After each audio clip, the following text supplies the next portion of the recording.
the mentally ill. Then the biggest hazard of mentally ill is the prison system in America. Is that the same for the UK? No. I think there are more people in psychiatric hospitals who are severely mentally ill. I suppose it depends how you define mentally ill. Yeah. Like around half of prisoners have some sort of mental illness, but that would be the majority of those would be anxiety or depression.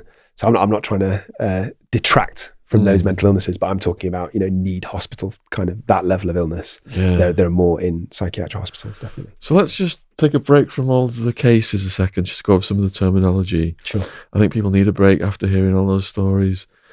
So you meant earlier on, you said paranoid schizophrenic. Mm-hmm. What is a paranoid schizophrenic? So schizophrenia is a mental illness that affects about 1% of the population. I think it's very slightly overrepresented in males, just by a little bit. And it's periods of psychosis. So psychosis is where you step out of reality. The two most common symptoms of psychosis are hallucinations and delusions. So hallucinations are seeing or hearing things that don't exist. Contrary to popular belief, most people with schizophrenia hear voices. It's actually quite rare for them to have visual hallucinations. They mostly hear voices. Yeah. So hearing things is far more common than seeing things, despite what you might see on TV programs, etc. Which, by the way, is a way that you can spot when a defendant's lying, but that's a different topic. And they suffer delusions. So delusions are false, fixed beliefs that will not change, even if there's evidence to the contrary. So typical delusions are paranoid delusions, which is exactly what you get in paranoid schizophrenia. So of cases that I see, by far the common types tend to be people are watching me, people are following me, either people that the defendant knows or that are complete random strangers. People want to kill me. People are poisoning my food. I've seen several prisoners who will only eat packaged food because they believe, for no discernible reason, they believe that their food's being poisoned. People that they're dying. And then you get other types of delusions, like grandiose delusions, where people believe they can read minds or have superpowers or can fly. And yeah. So how many schizophrenics are of the paranoid type? Good question. I think the majority of people with schizophrenia have the paranoid schizophrenia. Yeah. So I think well over a half generally tend to be. That's how it presents. Yeah. Over half are paranoid schizophrenics. Yeah. And out of all of the violent crime that occurs from the mentally ill, what proportion of that comes from paranoid schizophrenics? So I should say, because I wouldn't want to add to the stigma against mental illness. So I would really sort of like to highlight that the vast majority of people who have mental illness are not violent. Yeah. It just happens to be that I work in the field that's exactly that overlap. So in terms of serious crimes like murder, I think quite a high proportion of them are done by people with schizophrenia. I think it's something like 10%. 10% of murders are done by schizophrenics. I think so, yeah. And what are the warning signs people could look for then, like just hearing people say strange things? Well, the problem is that because the vast majority of people with mental illnesses like schizophrenia are not violent, it's one thing to identify the mental illness, but it's a whole different ballgame to actually identify the risks, which is where you need a specialist like a forensic psychiatrist. But to answer your question, so generally people with schizophrenia have those symptoms I was talking about. So they're hearing voices or they're transfixed on ideas or thoughts or conspirational beliefs that are clearly not true. But they also tend to have quite significant cognitive decline. So you can be quite paranoid but not have schizophrenia. But somebody with schizophrenia generally, there are exceptions, but generally they struggle with work, with relationships. They tend to need to go in and out of hospital. So their ability to function massively decreases, which is called social drift. So they tend to drift towards joblessness, homelessness, drug use. Yeah. Have you watched the White House Farm Murders on Netflix? No, I've heard of it. So but I know. What was the name of the Jeremy perpetrator? Bamber. Yeah, I know a little bit about him though. Yeah. Oh, do you? What do you know about Bamber? So the reason I know this is because I was a guest on another podcast about the murders, even though I've not seen any documentaries on it. So I know that he tried to set up his schizophrenic sister as committing these murders. So he murdered his entire family, I believe. And he was convicted of it. Yeah, right. We're trying to research this more. Okay. There's a guy we're working with who believes he's innocent. Okay, I've heard that there's a movement of people that believe that actually. So we're trying to get to the bottom of it. It's tricky though, isn't it? Yeah. Yeah. What kind of things have you found out? Not much yet, but we're going to be meeting with the team, and we're going to be doing some podcasts with the team that represent him. So we're hoping to find out a lot. Yeah. Yeah. I mean, watching that show on Netflix, you could see how the women who provided the information that convicted him had a lot to gain. Right.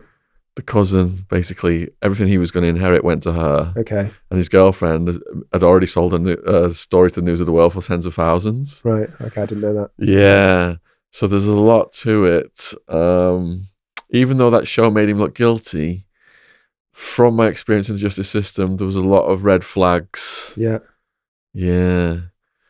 Because I wrote a book, Unmaking a Murderer, about the Stephen Avery and Brendan Dassey cases on Making a Murderer. Yeah.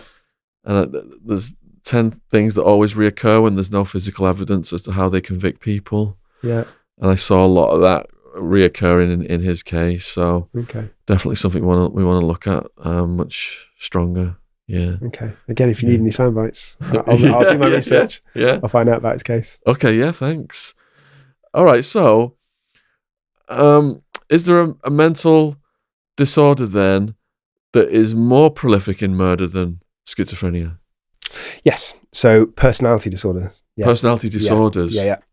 So this is often misunderstood. So there's a difference between a mental illness and a personality disorder. So a mental illness is, it can be seen as a baseline change of what you usually are because you've got symptoms. So if it's psychosis, then those symptoms are, as I said before, hearing voices, seeing things. If it's, for example, mania, then those symptoms are, being speeded up, having all this energy, flight of ideas.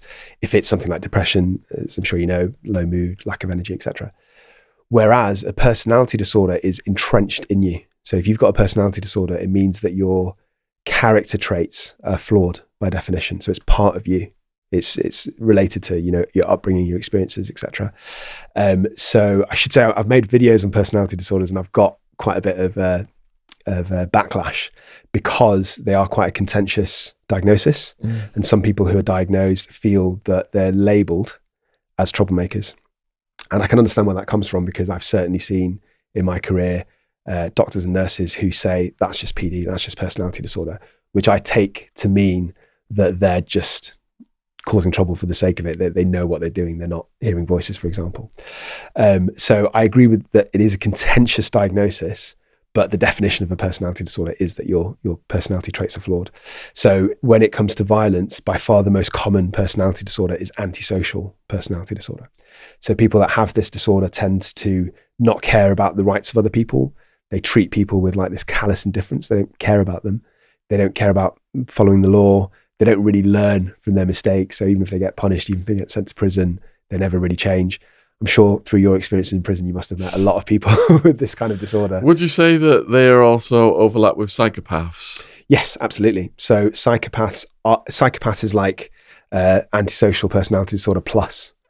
So you've got all of those traits plus turbocharged. Plus you're really charming and you're really manipulative. Right. And another difference is that people with antisocial personality disorder can have empathy towards some people.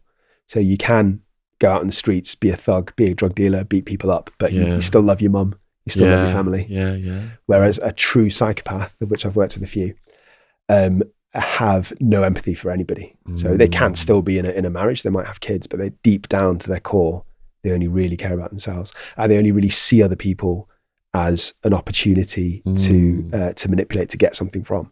So they might have friends, but they don't really value their friendship. So for example, I've seen psychopaths on wards. So I've worked in personality wards when I did my training, and I've seen a couple of psychopaths, and they would like a lot of wards, there was like alliances and cliques. I wouldn't call them gangs, but there were men that hung out together and had friendships. And a true psychopath would drop their friend like that if it suited them. So if a friend had provided a positive urine drug test, for example, and the psychopath doesn't want to lose his leave, he'll like disassociate himself with that. Or if a friend's been accused of doing something, then a true psychopath will just cut ties immediately, would have no qualms. All right, so you mentioned then personality disorders. So does that mean like borderline personality disorder? Is that one of them? Yeah. So what does that even mean? Okay, so when it comes to personality disorders that are related to violence and offending, as I said before, number one, by far the most common one I see is antisocial personality disorder. Antisocial. Number 2 is borderline. Oh, is it? So borderline is also known as emotionally unstable personality disorder. And people who suffer from this tend to have mood swings, big mood swings. They're never fully happy with themselves. They're never fully happy with their identity. So they often, change their circle of friends or change their image just because they're never really happy with who they are in the core. They often self-harm, and they often take drugs, and they have quite explosive relationships. So the difference between somebody antisocial who offends versus somebody with borderline who offends, in my experience, is that antisocial people see offending as a lifestyle. So violence is how they earn their living, basically. Whereas generally people with borderline tend to not want to be habitual offenders, but they can't contain their emotions. So they get into an argument with their boyfriends or their girlfriends or their parents, and they just explode in this rage and they regret it afterwards. Whereas somebody with antisocial personality, it's what they do. They regret getting caught, but they don't regret their behavior. But I should also say that there's a lot of people with borderline who live fulfilled lives and are able to contain their symptoms and their behaviors.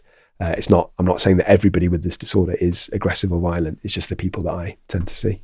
Who's more manipulative? Psychopaths, antisocial, borderline? Psychopaths. Psychopaths. Yeah. Do you Because by definition, you have to be manipulative to be a psychopath. Whereas you don't have to have that trait for the other two.